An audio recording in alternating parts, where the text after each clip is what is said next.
Hi, everyone. Thank you for being here today. So, if you watched my last video, we unpacked what ceremony and ritual actually are. We looked at the three phases the anthropologist Van Gennep identified: separation, liminality, and reincorporation, and explored how that ancient structure shows up across human history. After all this research that I did, I was sitting with a question. If ceremony is this universal, deeply human technology, why are so many of us moving throughout our lives without it? We navigate a massive amount of change and transition, yet most of us lack a structured way to acknowledge it. We just keep moving forward. So today I want to get into that. Why ceremony matters in modern life and what we can actually lose when we stop marking our thresholds. And by the end of this video, I'm going to walk you through how you can actually build your own personal ceremony. A simple, practical structure you can take and use regardless of background, tradition, and belief. So let's get into it. Part one: why modern life leaves no room to land. Let's start out with this foundation. Human beings have always experienced change and loss. That isn't new. But what is new is the sheer speed at which life moves now. Think about how much can change in a single year. Relationships shift, job changes, loved ones pass, or a new chapter in your life closes quietly. And in between all of that, you are just keeping pace with the daily demands of modern life. Ceremony is essential because it forces a conscious pause, a deliberate moment where you can stop and say, something happened here, something changed, and I'm going to register that before I move on. Without that pause, experiences don't complete, they stack. You accumulate change without integrating it, and you end up carrying weight you can't always name. Ceremony isn't a luxury, it's how human beings metabolize their own lives. Part two: we lost the people who used to hold a ceremony for us. For most of human history, we didn't have to seek out ceremony. It was held by the community, the village, the extended family, and the local institutions. There was a built in structure of people who would just show up during a transition and say, we see you. This moment matters. And that witnessing isn't just comforting, it's functional. Sometimes things don't fully land in the psyche until it's seen by another person, until it is made real outside of you. As society has become more individualized and geographically scattered, those structures have largely dissolved. People move through enormous life transitions in private, carrying things that were never acknowledged, never witnessed, never made real. This is a big part of why people are so hungry for ceremony right now. It's a deeply legitimate human need. Part three: what happens when we don't mark the endings? We live in a culture that fast tracks grief and transition. Aside from the major visible losses, many of the changes that we move through, like the ending of a relationship, a shifting identity, or a quiet personal loss, happen without any formal acknowledgement. Think about moving to a new city. You packed the boxes, found the apartment, built a new routine. On the surface, you adapted, but a few months later, there's low-grade loneliness that you just can't quite explain, or you find yourself oddly nostalgic for a place you were ready to leave. What actually happened is that you never really said goodbye. Not really. You closed the door, but you never marked what was behind it. The friendships, the version of yourself that existed there, the life you were living, none of it got acknowledged as something that ended. So part of you is still standing there in that old apartment, waiting for a closing that never came. Without ceremony, big moments just become another thing that happened. The event gets logged in but never digested, and undigested experiences don't disappear, they accumulate.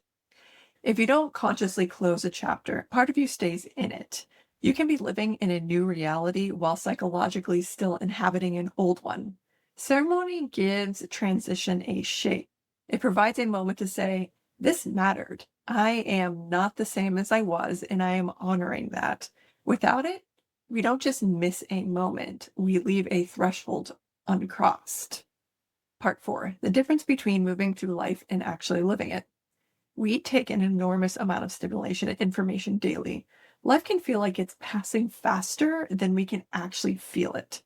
Ceremony asks us to do the opposite of consuming. It asks us to be fully present, slow down, and bring your whole attention to one specific threshold. Without that, life becomes something that's happening to you You're present for the events, but you're not the author of them. When we mark a moment ceremonially, even a simple private one, we are saying, I was here for this. I showed up for the unfolding of my own life. Part 5. A ceremony doesn't belong to any tradition, it belongs to you. Many people walking an individualized spiritual path have stepped away from institutions that used to hold this for them. And what often goes unnoticed is that when you leave the institution, you also leave the container too. The need for marking transitions doesn't disappear, but suddenly there's no more structure to meet them. Ceremony was never owned by any religion or culture. It predates all of them. Reclaiming it means building your own containers, ones that are actually true to who you are and what you believe. Part 6. Why the body is still waiting for permission to move on. This is a layer most people don't consider. Unmarked transitions don't just leave a psychological residue, they leave a physical one. When a significant experience moves through you without acknowledgement, the body doesn't get the signal that it's over, so it keeps holding. That low grade exhaustion that has no clear source, the tension you can't explain, or that feeling of bracing without knowing what for, that's often what an uncrossed threshold feels like from the inside. The body is waiting for confirmation that something real occurred, that it's safe to release it. Part 7. How to build your own ceremony, a structure you can actually use. So let's make this concrete. You don't need a teacher, a tradition, or an elaborate setup. What you need is a three-phase structure that we've been talking about and a genuine willingness to show up for it. The first phase is separation, setting the container. Start by naming the threshold. What is actually changing? What is ending? And what are you stepping into? Be specific with yourself. You cannot consciously cross a threshold you haven't clearly acknowledged. Then use a deliberate physical action to signal that ordinary time is pausing. Close your laptop, put your phone in another room, light a candle, change your clothes, or take 3 conscious breaths. It doesn't need to be elaborate. It just needs to be intentional. You are telling your nervous system something.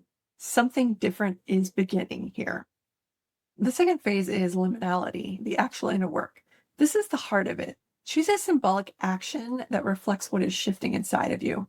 If you're marking an ending, you might want to write down what you are releasing and then burn it. If you are marking a beginning, you might want to hold an object that represents your new commitment and speak it out loud. If you are grieving something, you might simply sit with it fully, without distractions, without rushing past it. Whatever you choose, bring your whole presence to it. This is not the moment to be half in. The third phase is reincorporation, the return. This is the piece most people often skip, and it matters enormously. The ceremony needs a deliberate closing so that the mind, body, and nervous system all receive the signal that the transition has actually completed. Things you can do, such as state clearly what has shifted, even if only for yourself. Extinguish the candle, clear space, and then consciously step back into ordinary life, carrying what just happened with you. Remember, integration can take time, so be gentle with yourself. That's it. 3 phases, a clear threshold, a symbolic act, a deliberate return. Simple doesn't mean insignificant. It means accessible. And that's exactly the point. Now, what I've walked you through here has been intentionally simplified because this video is about giving you enough to actually think with and act on. So I put together a PDF guide that goes deeper into these 3 stages, what actually is happening in each one of them, and specific actions you can bring into your own ceremonies. You'll find that link below. Part 8, a word of caution on holding ceremony for others. Before I close, I want to say something that I think is really important, and it doesn't get said enough in spiritual spaces right now. What I've walked you through today is a framework for your own personal work, for your own thresholds, your own transitions, your own inner life. And that is exactly what it's intended for. Please don't take this and start conducting ceremonies for people without real experience, real training, and real grounding in what you are doing. I say this not to gatekeep. I say this because holding ceremony for another person or for a group is an entirely different order of responsibility. And I think that gets lost in a culture where everything feels so accessible and do-it-yourselfable. I have heard very concerning stories of people trying to conduct ceremonies with no experience, and they were this close to things going really bad. When you hold space for someone else in ceremony, you are not just setting a nice atmosphere. You are opening a container that can move things and people deeply, sometimes unexpectedly. Grief that has been stored for years can surface. Old trauma can open. People can enter states of consciousness that they don't fully know how to navigate alone. And if you don't know how to guide someone through that, how to steady the container when things get intense, how to recognize when someone needs grounding, how to bring a person back safely, you can do real harm, even with the best intentions. The people who have traditionally held ceremony for others didn't just learn a structure, they are woven into their communities. They understand the energetics of the environment, the rhythms of the people around them, and the specific weight of what these people are carrying. They know how to witness someone through every stage of the liminal space, not just open the door, but stay present for everything that walks through it. That kind of holding takes time, experience, mentorship, and a deep respect for the gravity of what ceremony actually is. So use what you've learned here today for yourself. Go deep with it, let it change you. And if you feel called to eventually hold this for others, seek out real training. Find people who have experience doing this type of work. Learn from them. This lineage exists for a reason. To close, we need ceremony now more than ever, not out of nostalgia for the past, but because we are navigating a complex, fast paced world with the same ancient need to pause, acknowledge, and be witnessed. Ceremony is how we remember that we are consciously moving through our lives. So if you enjoyed today's video, please leave a comment. I would generally love to hear your thoughts, your questions, or your experiences with ceremony and ritual. And if you want to learn more, please like, subscribe, and hit that notification bell. Remember to tune in, listen deeply, shift completely, and bloom. Thank you for being here, and I'll see you in the next video.